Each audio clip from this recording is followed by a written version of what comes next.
제가 예수를 믿게 된 것은 저의 절친인 현재 주한대학원대학교에 이제 신약학 교수로 있는 강보영 교수 때문에 그랬습니다. 제 어릴 적 친구인데 저는 모태 신앙이 아니라 이제 중학교 때부터 이제 신앙생활을 하게 됐어요.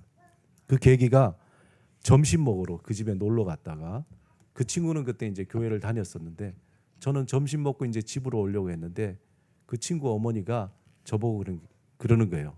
동수봐, 너도 중등부 예배 한번 가보지. 그래서 저도 모르게 그냥 네 하고는 따라서 갔던 게 지금 현재 제가 여기까지 오게 된 겁니다. 돌아보니까 그 어머니의 그 부르심이 하나님께서 저를 부르신 부르심인 것 같습니다. 그때 그 어머니께서 나중에 성경책도 이렇게 두툼한 거 주셨는데 그거 가지고 또 신대원 준비할 때 그냥 계속 그걸로 또 신대원 준비도 하게 되고 참 여러 가지 돌아보면은 하나님의 오묘하신 계획하심이 있다고 생각합니다. 아마 저뿐만 아니라 여기에 계신 모든 분들이 다 각자 하나님께서 부르신 부르심으로 이 자리에 오셨을 거라고 저는 믿습니다.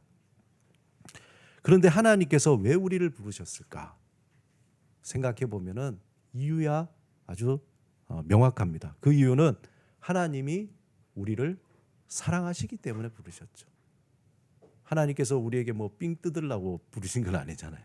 하나님 우리를 너무너무 사랑하셔서 우리를 부르신 겁니다. 하나님은 왜냐하면 사랑의 본체이시기 때문에 사랑하지 않으면은 견딜 수 없는 분이 하나님이신 거예요. 사랑의 본체. 그래서 그 사랑의 본체이신 하나님이 모든 만물을 창조하실 때도 그 사랑으로 창조하신 겁니다. 세상의 모든 만물은 온통 하나님이 채우시는 그 사랑으로 가득하게 된 거예요. 하나님께서 채우시는 사랑의 부르심, 사랑의 울림으로 가득 창조되었습니다.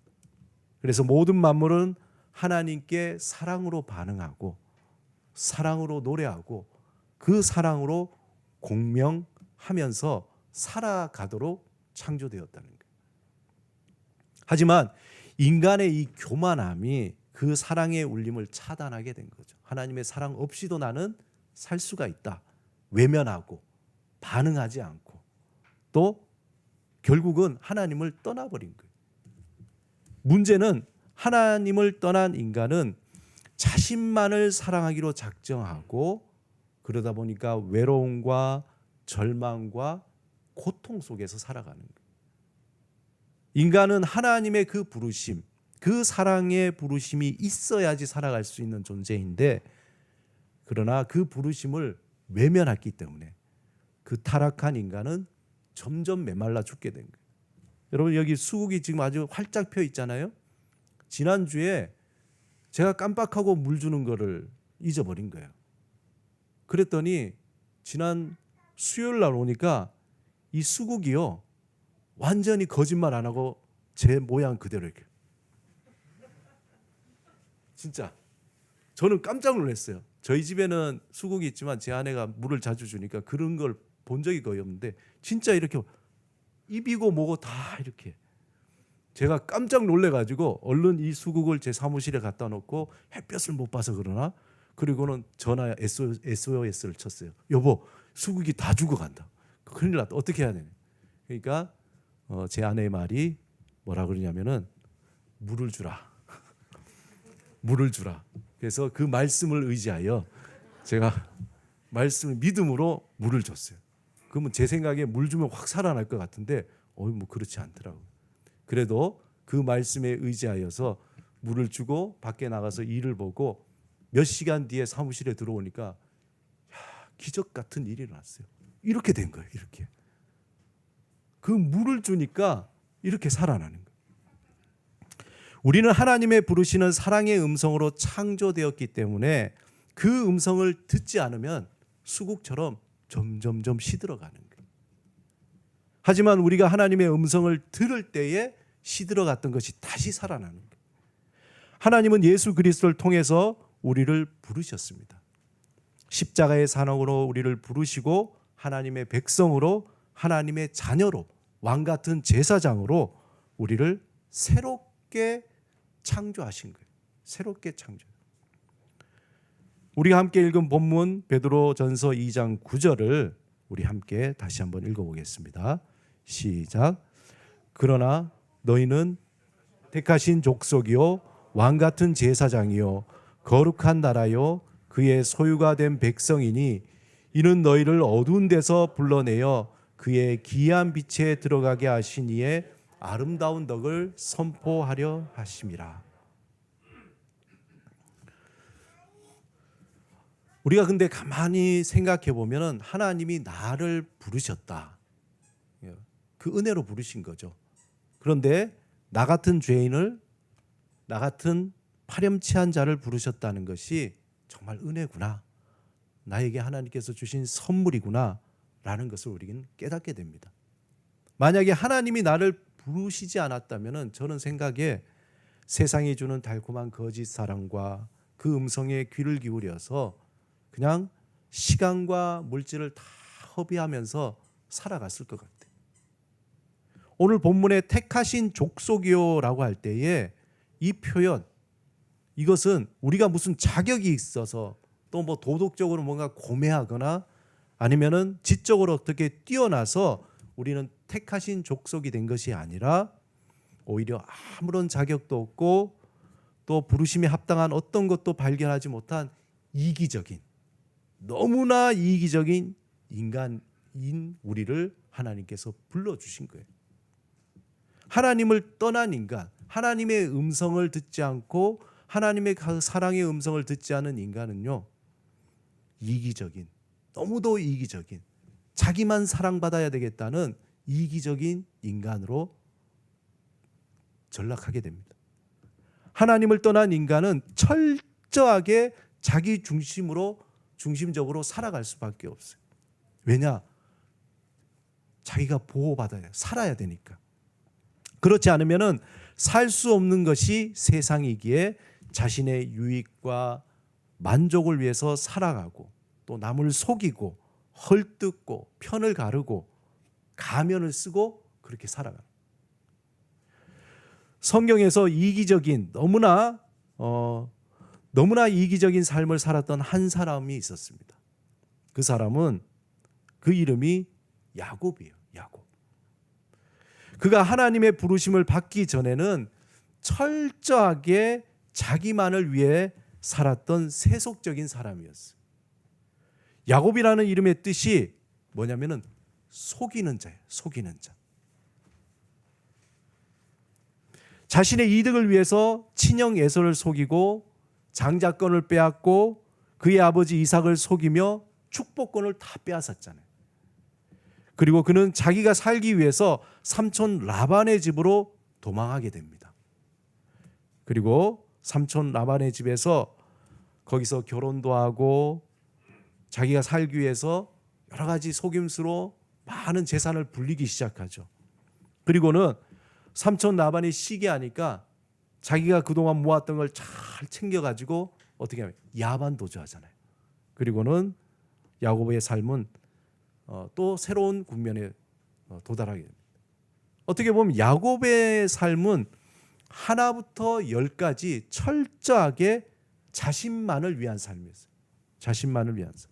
심지어 고향을 돌아갈 때도 형 에서가 자기를 죽일까 봐 어떻게 했습니까?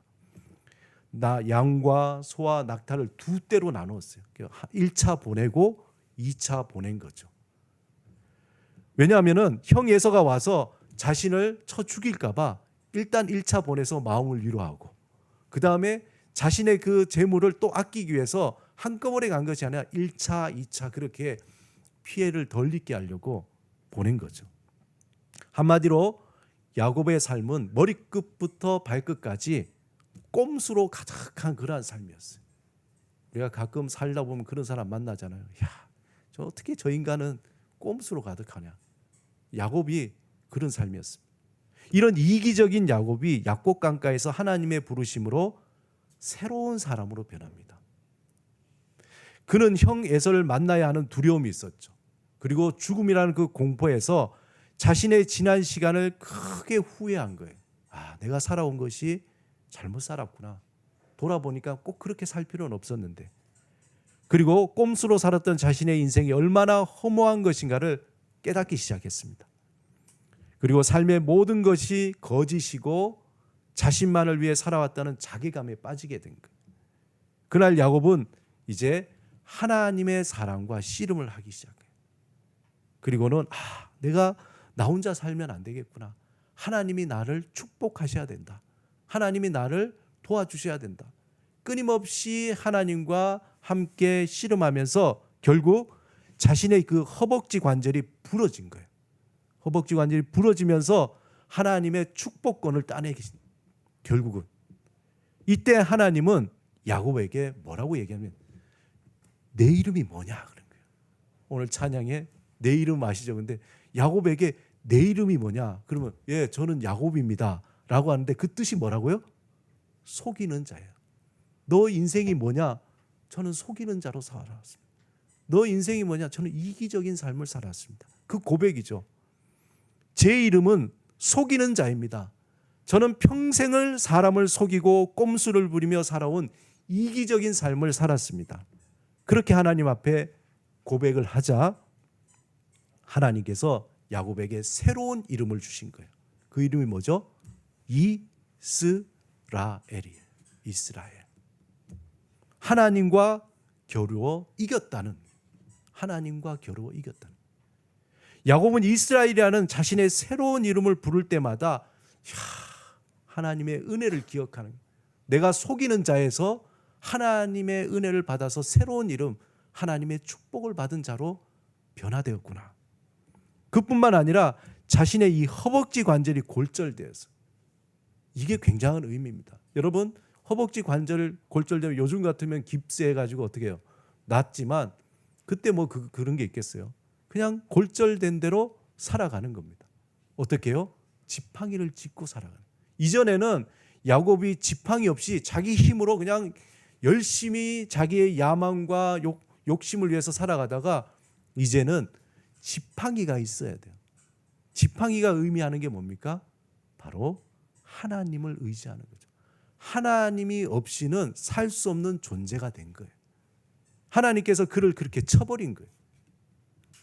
그는 야곱이라는 자신의 과거의 이름을 떠올릴 때마다 자신을 야복 강가에서 부르시고 새로운 이름 이스라엘로 변화시켜 주신 하나님의 그 은혜, 그 은혜가 너무나 크기 때문에 그 이후에 야곱은 이전의 삶처럼 자신의 힘으로 살아가지 않고 하나님을 전적으로 의지하면서 살아가는 새로운 사람이 된 겁니다.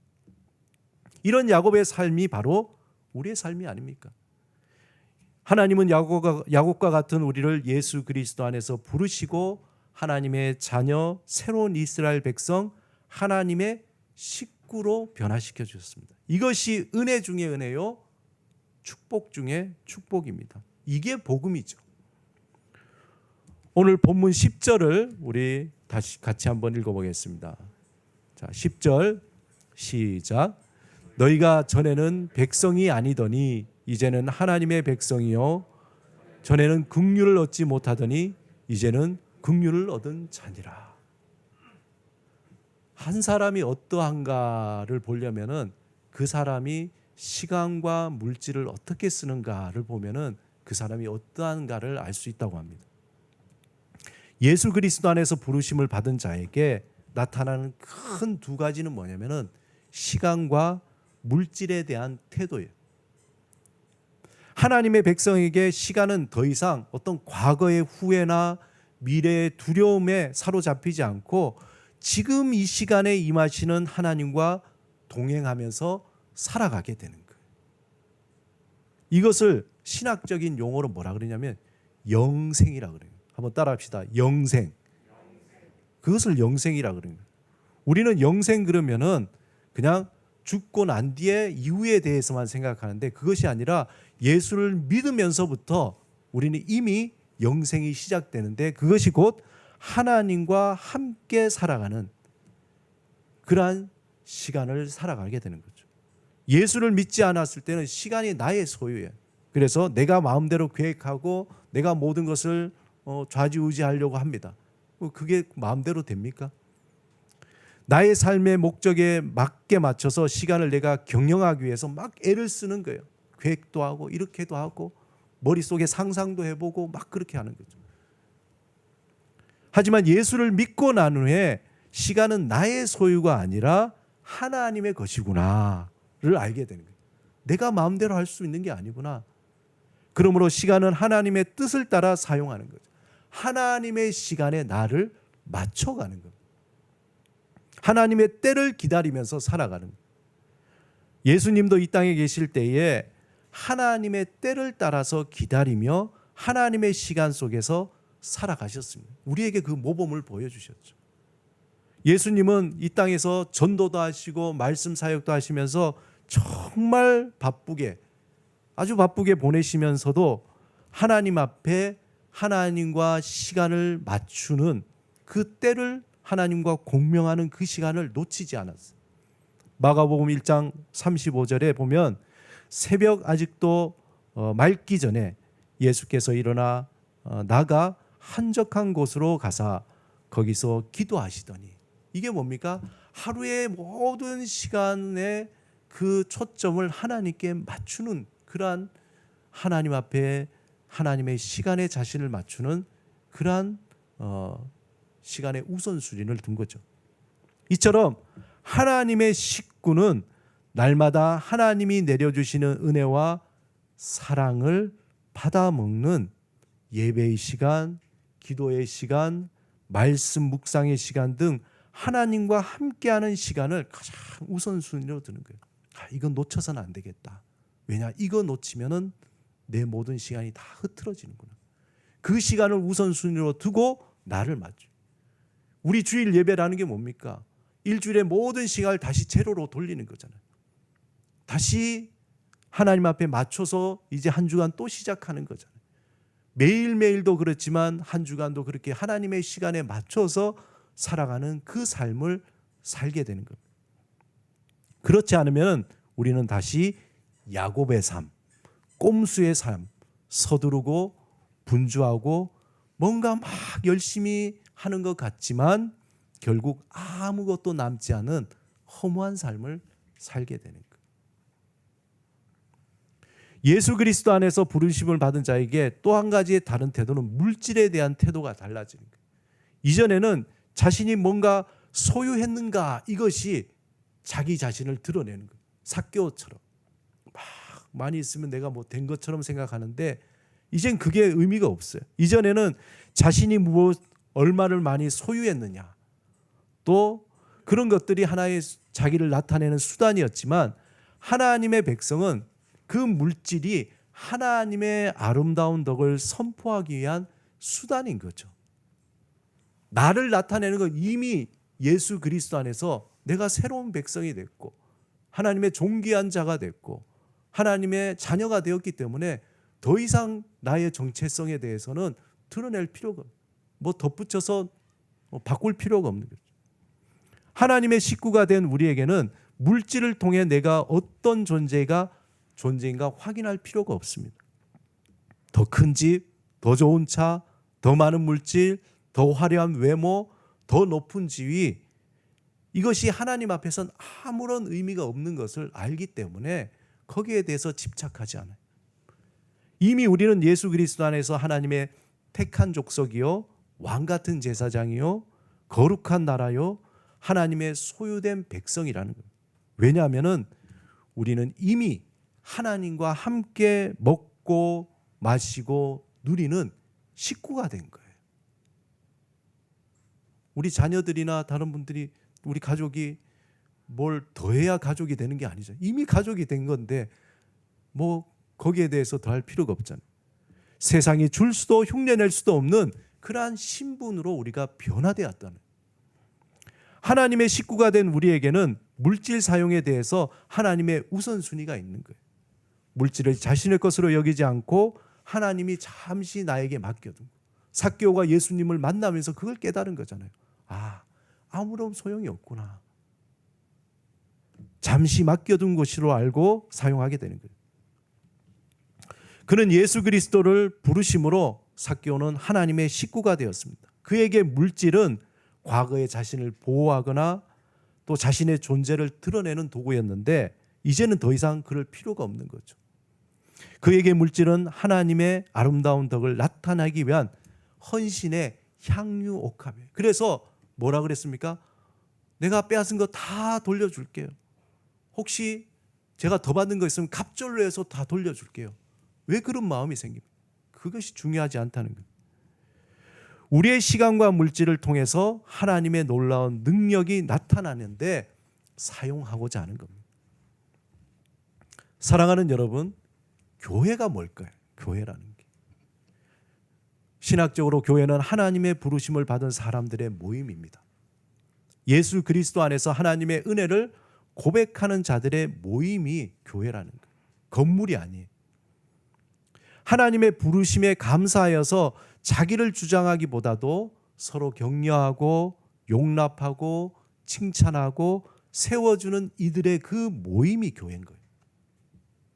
교회는 하나님의 은혜와 사랑을 먹으며 살기로 고백하는 이들의 모임, 즉 그 식구들인 거죠.